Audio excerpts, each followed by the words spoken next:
이 시대에 주된 흐름 중에 하나가 인정투쟁이라는 생각을 하게 됩니다.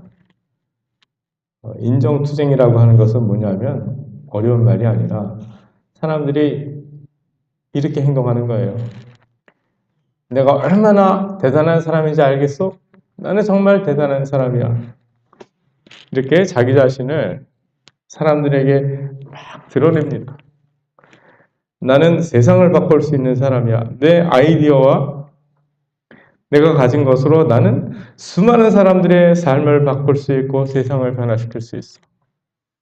나는 얼마나 대단한 사람인지 당신들이 알아야 해. 이렇게 이제 주장하는 사람들이 있죠. 내가 얼마나 대단한 힘을 가지고 있는 줄 알아? 내가 얼마나 큰 부여를 가지고 있는 줄 알아? 내가 얼마나 대단한 지성을 가지고 있는 줄 알아? 너희들은 좀 그걸 알아야 돼. 하면서 사람들을 이렇게 압도하려고 하는 사람들이 있어요. 이런 사람들은 뭐라고 얘기합니까? 심리학적인 용어로 나르시시스트라는 말을 하죠. 나는 정말 잘났어. 너희들이 알아줘야 돼. 또 이곳에 그 반대편에 이런 사람들이 있어요. 네가 나를 무시해? 왜 나를 무시하는 거야? 내가 네가 무시할 정도로 이렇게 하찮은 존재라고 생각을 해? 나도 대단한 존재야. 너 나 무시하지 마. 이런 사람들이 또 있지요. 이런 사람들이 서로 모여 있기 때문에 이 갈등과 다툼이 끊이지 않을 것 같습니다. 저는 바로 이런 것을 가지고 지금 우리나라나 미국에 일어나고 있는 일들을 좀 이해할 수 있을 것 같아요. 어떤 분이 미국의 그 트럼프 대통령이 미국에서 트럼프가 대통령이 되고 그 이후에 일어났었던 그 현상에 대해서 이런 얘기를 했어요. 미국에 백인들이 있는데 백인들이 다 똑같지 않고 교육받지 못한 그 백인들이 있다고 해요. 그 사람들을 레드넥이라고 하더라고요. 맞지, 목사님? 이 사람들이 지금까지 무시당했다라고 하는 그 느낌을 가지고 있었대요. 미국 사회에서 우리들이 무시당한다. 그런데 이 사람들을 만족시켜 줄 수 있는 사람이 트럼프였다라는 거죠. 그러니까 그 사람들이 말하자면 정치적 시위를 한 거예요. 트럼프를 대통령으로 이렇게 세우면서. 그러니까 제가 얘기하는 게 아니라 미국에 있는 어떤 그 정치학자가 그렇게 얘기를 했어요.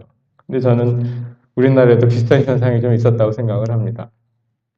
대단한 이 정치적 시위를 하는 사람들 가운데 그런 것이 있어요. 인정투쟁이죠. 나 무시하지 마. 우리를 무시하지 말라고. 어떤 사람들은 우리는 이렇게 대단한 사람이니까 너희들은 우리를 존경하고 우리를 기대하고 우리에게 박수를 쳐줘야 돼. 그런데 제가 생각할 땐 굉장히 염려가 되는 것은 우리 교회들도 우리 성도들도 이런 인정투쟁 속에 깊이 개입하지 않았나 하는 생각이 드는 거예요. 뭐냐면 교회가 사람들에게 보이려고 하는 게 너무 많아요. 사람들한테 인정받으려고 하는 것이 너무 많아요. 막 자랑을 해요. 세계에서 제일 많은 성도들이 출석하는 교회가 바로 대한민국에 있다. 우리 교회는 성도 수가 이 세상에서 제일 많다. 우리 교회는 세계에서 제일 큰 장로교회야. 우리 교회는 세계에서 제일 큰 감리교회야. 이런 자랑이 있죠.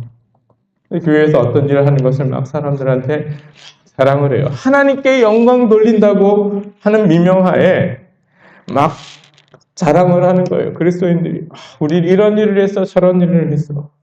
그런데 그 본질은 하나님께 영광 돌리는 게 아니라 자기 자랑이에요. 자기 과시예요. 사람들한테 보이려고. 저는 그것을 이렇게 얘기하고 싶어요. 성령으로 시작하였다가 인간의 영광을 추구하였던 거고 결국 그것이 무엇으로 끝납니까? 굴욕과 수치로 끝나버리는 거죠. 이게 저는 우리 교회 안에서도 많이 있었다고 생각을 합니다. 사람들에게 자기를 과시하고 인정받고 그것을 가지고 위세를 떨고 군림하려고 하는 시도. 그리고 그런 가운데 무시당하지 않으려고 안간힘을 쓰는 사람들의 그 애처로운 모습이 가득한 세상 가운데 우리가 살아가고 있어요.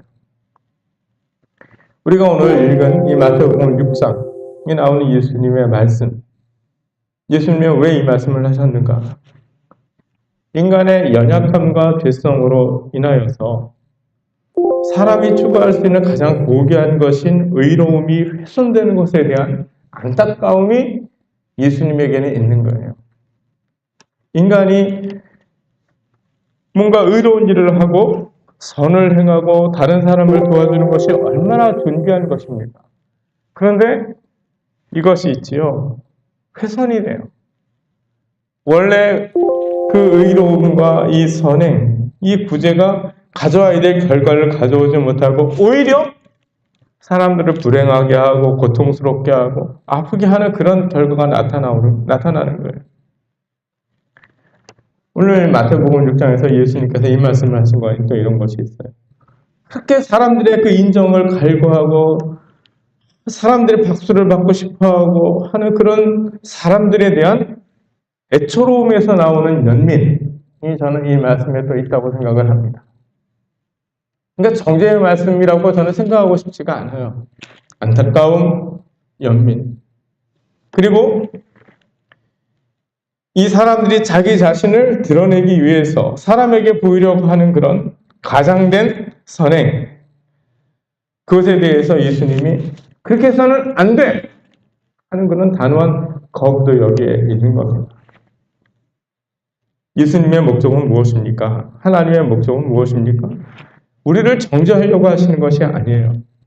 어떻게 해서든지 그런 비참한 상황 속에서 헤매고 있는 우리들을 거기에서 건져내시고자 하시는 것이 우리 하나님의 의도라는 것을 믿으시길 바랍니다. 우리 예수님의 마음이 그런 거예요. 야, 그렇게 비루하게 살지 않았으면 좋겠다, 나는 너희들이. 그렇게 누추하게 살지 않았으면 좋겠다. 이게 그 예수님의 그 마음이에요. 이런 죄와 비참에서 건져내어서 하나님 나라의 그 복된 것, 이것을 누리기를 간절히 바라는 마음에서 이 말씀을 주신 것을 믿으시길 바랍니다. 특별히 오늘 말씀과 관련하여서는 구제가, 우리가 행하는 의와 구제가 온전하게 되어서, 의답게 되어서 하나님께는 영광을, 이웃에게는 새로운 삶을, 우리에게는 지극한 복을 주시고자 이 말씀을 우리에게 주신 것을 여러분 믿으시기를 바랍니다. 우리가 먼저 좀 이것을 살펴봤으면 좋겠어요. 사람에게 보이려고 사람들 앞에서 의를 행하는 이유가 무엇인가? 왜 자꾸 사람들의 그 인정을 받고자 하고 사람에게 보이려고 의를 행하고 구제를 행하고 이후에는 기도를 하고 금식도 하는데 사람에게 보이려고 해요. 사람에게서 영광을 받으려고. 왜 그럴까? 왜 그럴 것 같습니까, 여러분? 거긴 이유가 있어요. 아주 먼 옛날로 거슬러 올라가야 됩니다. 무엇을 알려면 역사를 추적하는 것이 참 좋은 방법이죠. 우리의 조상 아담이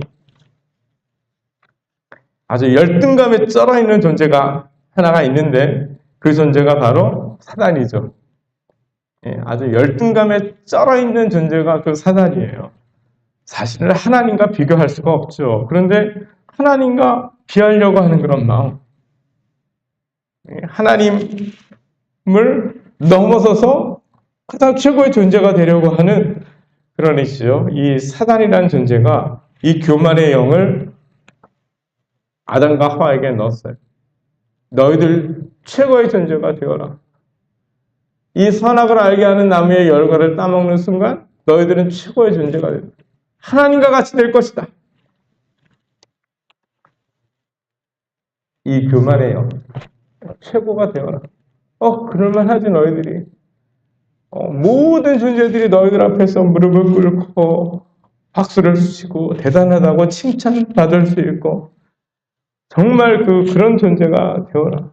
근데 하나님이 계시면 너희들은 그렇게 될 수가 없으니 스스로 하나님이 되어라. 이렇게 이제 부추긴 거예요. 사실은 그건 사단의 욕망이죠. 이 사단의 욕망을 인간에게 집어넣어 버렸어요. 그러니까 이 아담과 하와가 또 분별력이 있어야 되는데 그것을 따먹어 버린 다음에 어떻게 됩니까? 원래는요, 아담과 하와가요, 하나님의 영광으로 뒤덮인 존재였어요. 그러니까 벗었지만 부끄럽지 않은 거예요. 하나님의 영광이 뒤덮고 있기 때문에. 하나님의 영광의 광채가 아담과 하와를 갖다 뒤덮고 있기 때문에 뭐 부끄럽지가 않아요. 빛나니까. 그런데 이들이 선악을 알게 하는 나무의 열과를 먹는 순간 어떻게 됩니까? 그 하나님의 영광의 광채가 완전히 사라지니까 추악한 실체만 남게 되죠. 자기들의 이 추악한 실체를 보게 돼요. 부끄럽죠. 자기 자신을 숨기고 싶어요. 그러니까 무화과 나무 잎으로 가리지만 그것이 완벽할 수 있겠습니까? 우리 이 행동 안에서 교만과 이 수치의 혼합이 있다는 것을 봐야 돼요. 이 나뭇잎으로 가리는 것.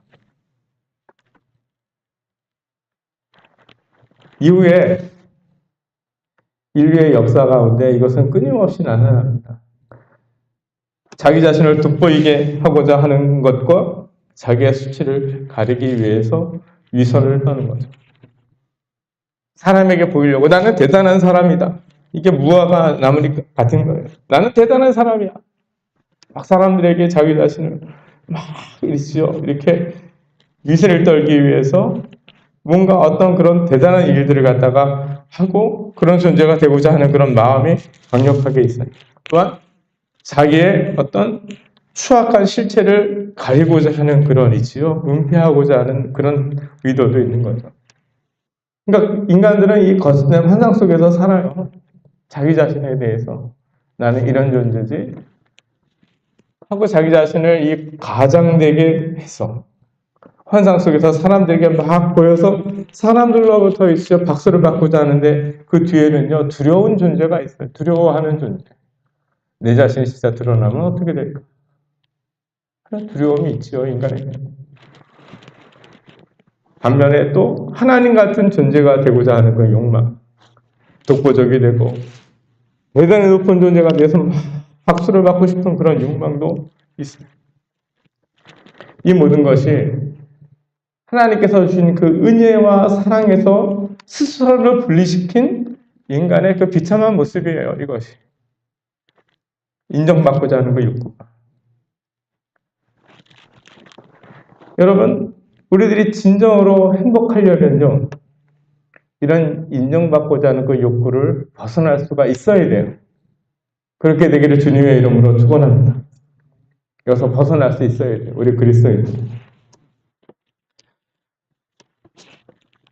오늘 이 말씀의 특별한 주제는요, 구제에 대한 것이에요, 구제.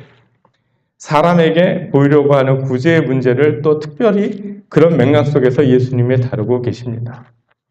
자, 사람들이 가장 돋보일 수 있는 것이 무엇이죠? 구제죠. 다른 사람을 도와주는 거예요. 힘든 사람들을 갖다 이렇게 도와주는 것도 있죠. 이게 얼마나 좋은 행위입니까? 이것이 가장 위험성이 적어요. 아니, 다른 사람을 도와주는데 뭐 욕할 사람은 없잖아요. 그죠? 가장 인정받을 수 있는 거예요. 정말 자기의 것을 내놓지 않고서는 구제할 수가 없어요. 사람들이, 야, 저 사람은 정말 이타적이지. 저 사람은 정말 천사 같은 사람이야 하는 이지요. 그래 인정을 받을 수가 있어요. 아주 고글해 보이죠. 그런데 이 구제가 치명적인 악이 될 수도 있는 거예요. 어떨 때 사람에게 영광을 얻으려고 사람들에게 보이려고 내가 이렇게 착한 일을 해! 하고 나팔을 불면서 하는 그런 구제들이 있는 거예요. 사람들에게 인정을 받으려고 하는 그 구제가 있어요. 이것은 정말 치명적인 결과를 가져올 수가 있는 겁니다. 정말 큰 해가 될 수가 있어요. 자, 왜 그렇게 될까? 여러분들, 사람들에게 보이기 위해서, 인정받기 위해서 구제를 하게 될 때 어떤 상황들이 일어나게 됩니까? 일단이지요. 정말 이 구제가 있죠. 대단한 것이 되기 위해서는 조건이 있어야 돼요. 뭐냐면은, 구제를 받는 사람의 그 불쌍한 처지가 막 드러나야 돼요. 그렇죠. 여러분, 제가 그 TV를 보면은, 정말 불쌍하지만 마음이 불편한 것이 계속 나와요. 너무 비참한 상황들. 아이고, 얼굴도 다 보이고 있죠. 그 사람들의 불쌍한 표정들이 다 보여요. 우리나라 사람뿐만 아니라 다른 나라 사람들도 막 보여요. 그래서 도와주고 싶은 마음도 들지만 계속 보니까요. 되게 불편한 거예요. 그러면 저 사람들은 도대체 뭐지? 저 사람들은 모든 사람들한테 얼굴이 알려지고 그 비참한 상황이 알려지는데 이게 포르노하고 다를 바가 뭐가 있을까? 하는 그런 생각이 드는 거예요. 누가 자기의 그런 궁색한 처지를 다른 사람들에 보이고 싶겠어요. 그렇지 않나요? 자기의 불쌍한 처지가 사람들한테 공개되는 게 뭐가 좋아요? 도움을 받기는 하겠지만. 그런데 사람들에게 보이려고 하는 그런 구제에 있어서는 그것이 드러나야만 돼요. 이렇게 불쌍한 사람을 내가 도와주었다. 그러면 그런 구제 가운데에서는요, 구제받는 사람의 그 존엄성이 치명상을 입게 돼요. 이 자존심이 뭉개지잖아요. 사람은 있죠, 물질이 없어서 죽는 것이 아니에요. 자존심이 무너지기 때문에 죽는 거예요. 굴욕감을 느끼기 때문에 인생이 무너지는 겁니다. 그러니까 사람에게 보이기 위해서 내가 구제하는 사람의 어떤 그런 상황들을 사람들에게 알리고 내가 이렇게 대단한 일을 했다라고 이렇게 할 때 사실은 그 구제가 자기의 목적을 이루지 못해요. 구제는 살리고 고치려고 하는 거잖아요. 그런데 그 구제를 통해서 그 사람의 자존심을 무너뜨리고 그 사람의 굴욕적인 그런 처지를 밀어넣게 된다면 그거는 잘못된 거죠. 다른 사람에게 보이려고 하는 그런 구제는 이러한 역효과를 가지고 오게 됩니다.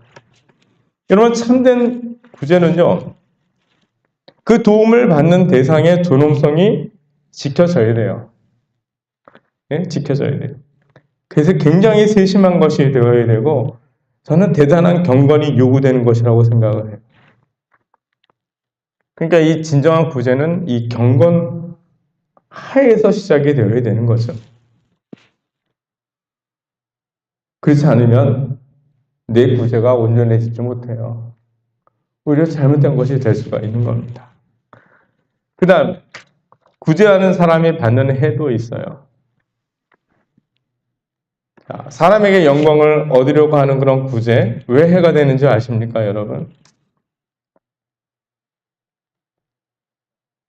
여러분들이 우리가 이제 대단한 어떤 구제를 했어요. 착한 일을 막 한다고 사람들한테만 나팔을 불었단 말이에요.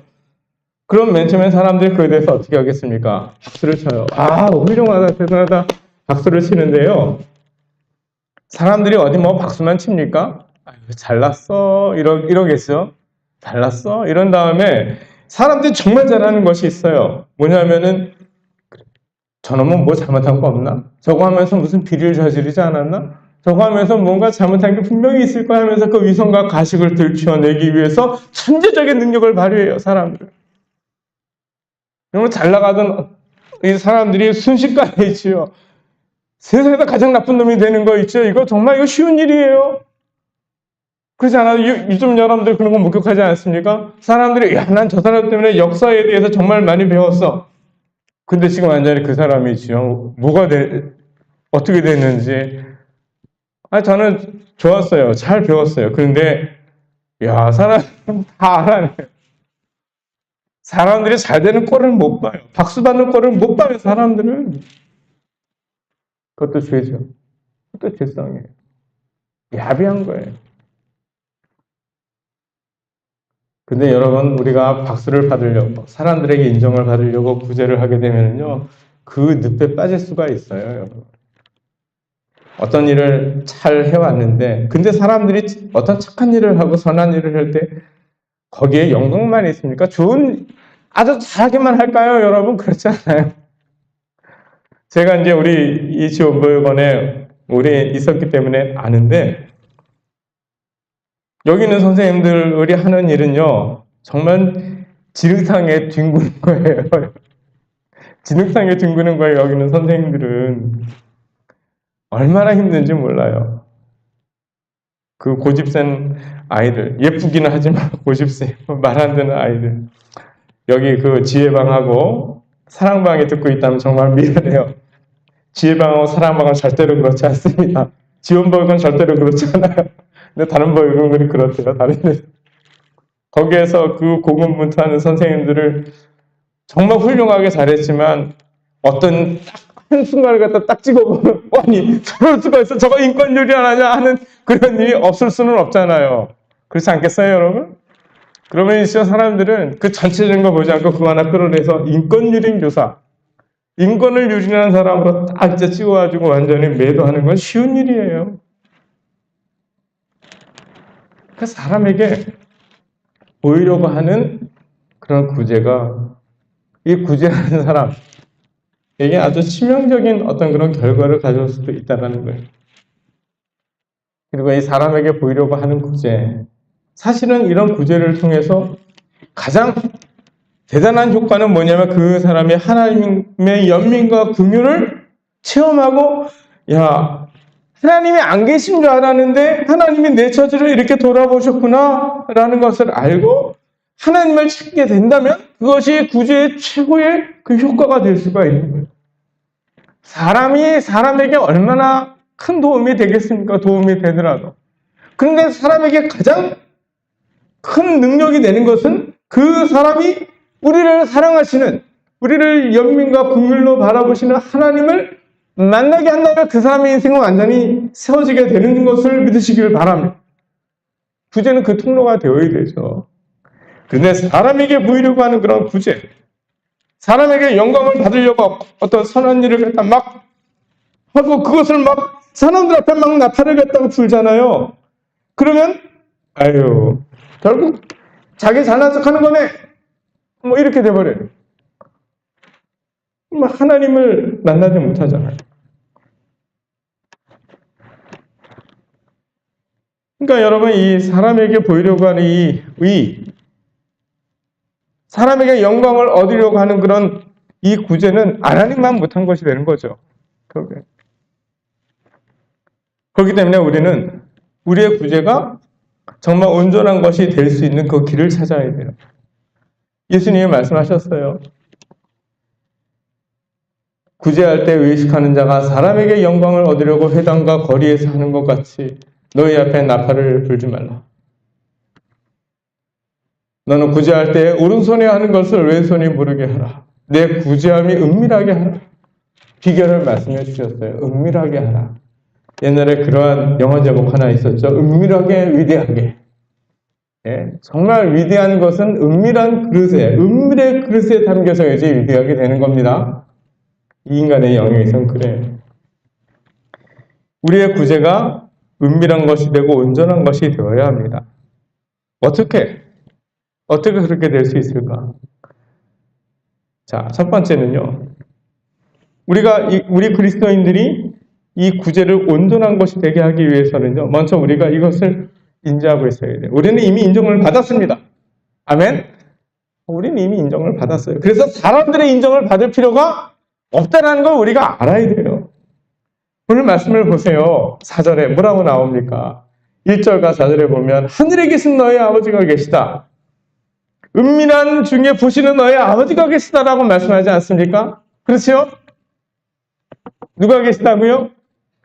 우리에게는 우리가 착한 일을 하지 않아도 우리가 대단한 일을 하지 않아도 성적을 잘 받지 않아도 뭐 대단한 직장에 취직하지 않아도 그런 것 상관없이 우리를 인정해 주시는 하늘 아버지가 계시다는 것을 알아야 돼.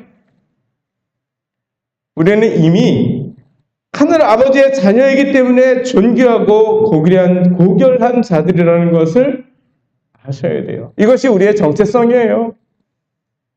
우리가 이미 하나님의 인정을 받고 하나님께서 존귀하게 여기시는 그런 자들인데 무엇 때문에 이 세상 사람들로부터 우리가 인정을 구걸을 해야 되겠습니까? 그럴 필요가 없어요. 그러니까 결국엔 영적인 문제죠. 영적인 문제. 얼마나 우리가 하나님의 자녀인 것을 확실하게 알고 있느냐?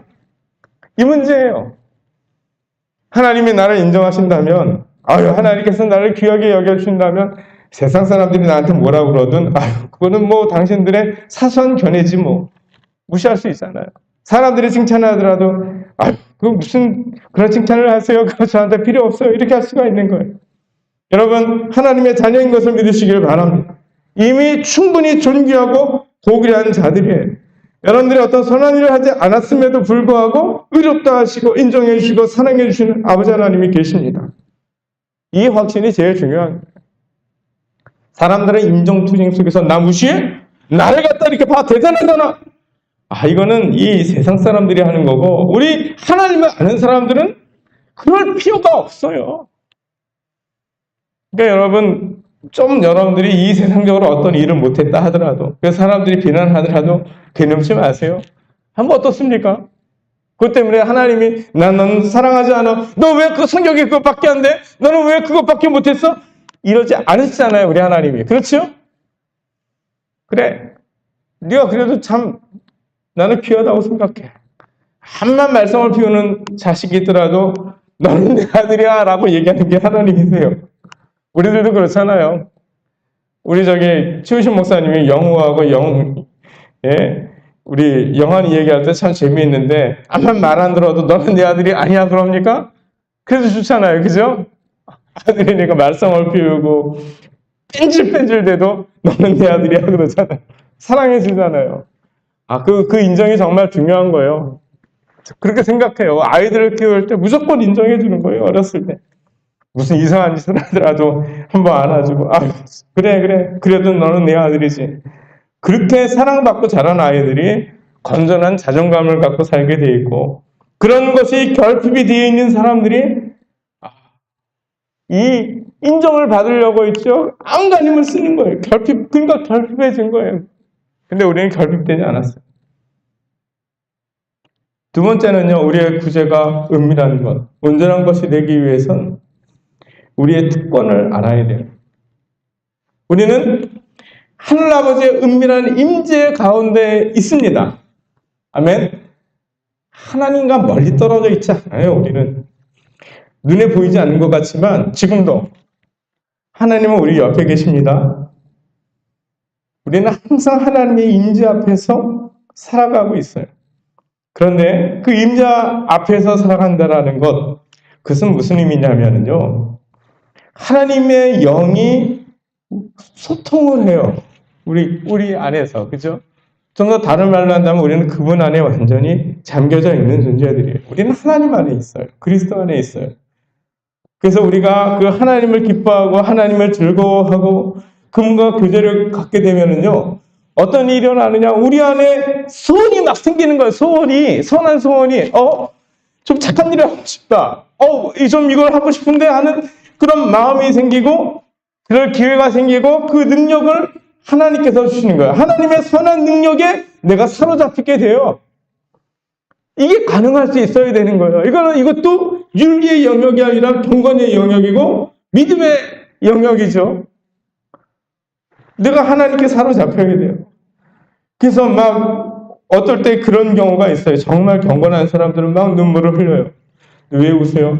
제가 우는 게 아닌데요. 누가 울어요? 하나님이 아마 울고 계신 것 같아요.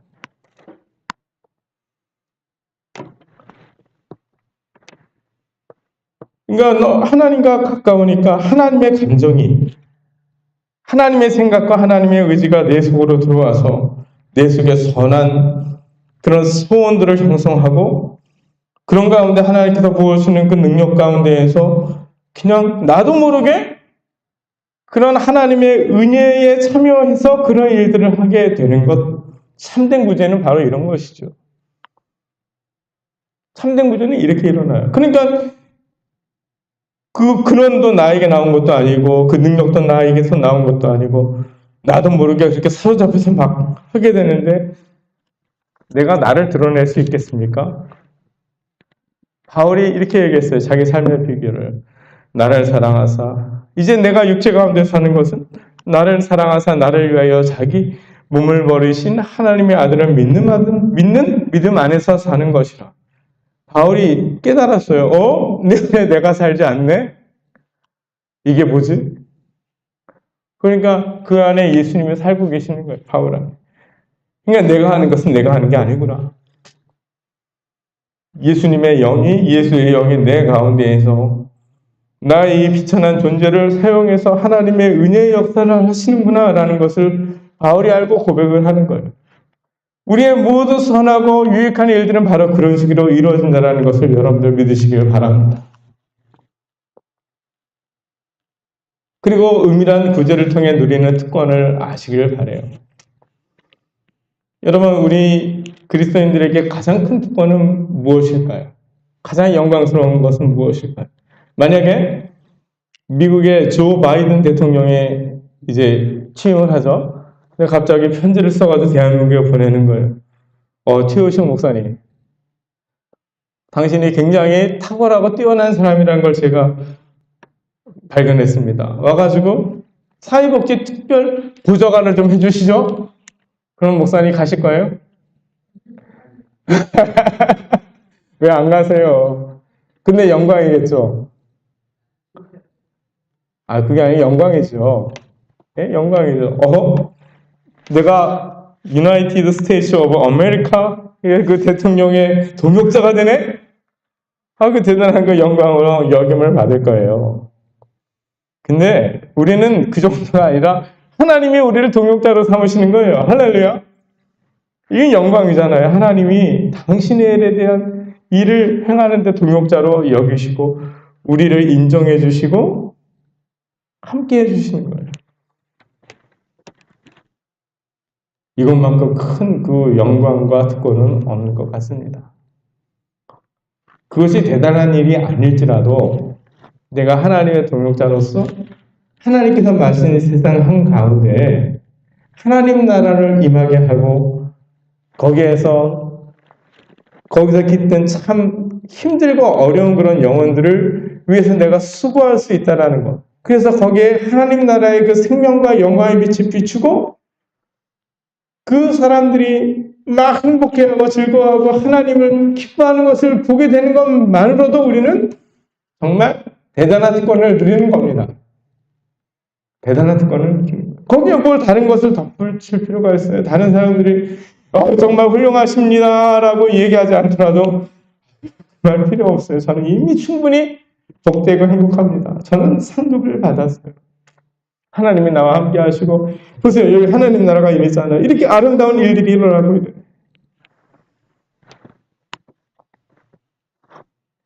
여러분 이렇게 우리가 자기의 그 인정받기 위해서 사람들에게 영광받기 위해서 하는 구제가 아니라 이렇게 정말 하나님의 자녀로서 하나님의 그 은혜에 사로잡혀서 그분의 그 능력을 받아서 하는 그런 귀한 그런 구제 있지요. 이것이 어떤 결과를 가져오느냐? 하나님을 영화롭게 합니다. 사람들로 하나님을 알게 하고 내 이웃의 삶을 복되게 하고 내 삶 자체도 정말 즐겁고 행복한 거죠. 이게 우리가 이 세상에서 참된 구제를 통해서 참된 의를 통해서 얻을 수 있는 상급이에요. 인정받지 못해서 인정받고자 거의 목숨을 건 싸움을 하는 이 세상 한가운데에서 우리는 천국을 누릴 수 있는 거예요. 인정받고자 하는 욕구를 버릴 수 있다면.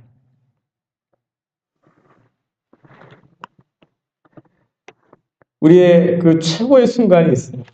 최고의 순간, 상급의 순간이 있습니다. 예수님이 다시 오실 때 우리는 그 상을 받습니다. 제가 참 좋아하는, 두렵지만 좋아하는 말씀이 마태복음 25장에 있습니다. 마태복음 25장을 펴보시길 바랍니다. 31절에서 40절까지를 제가 읽을게요.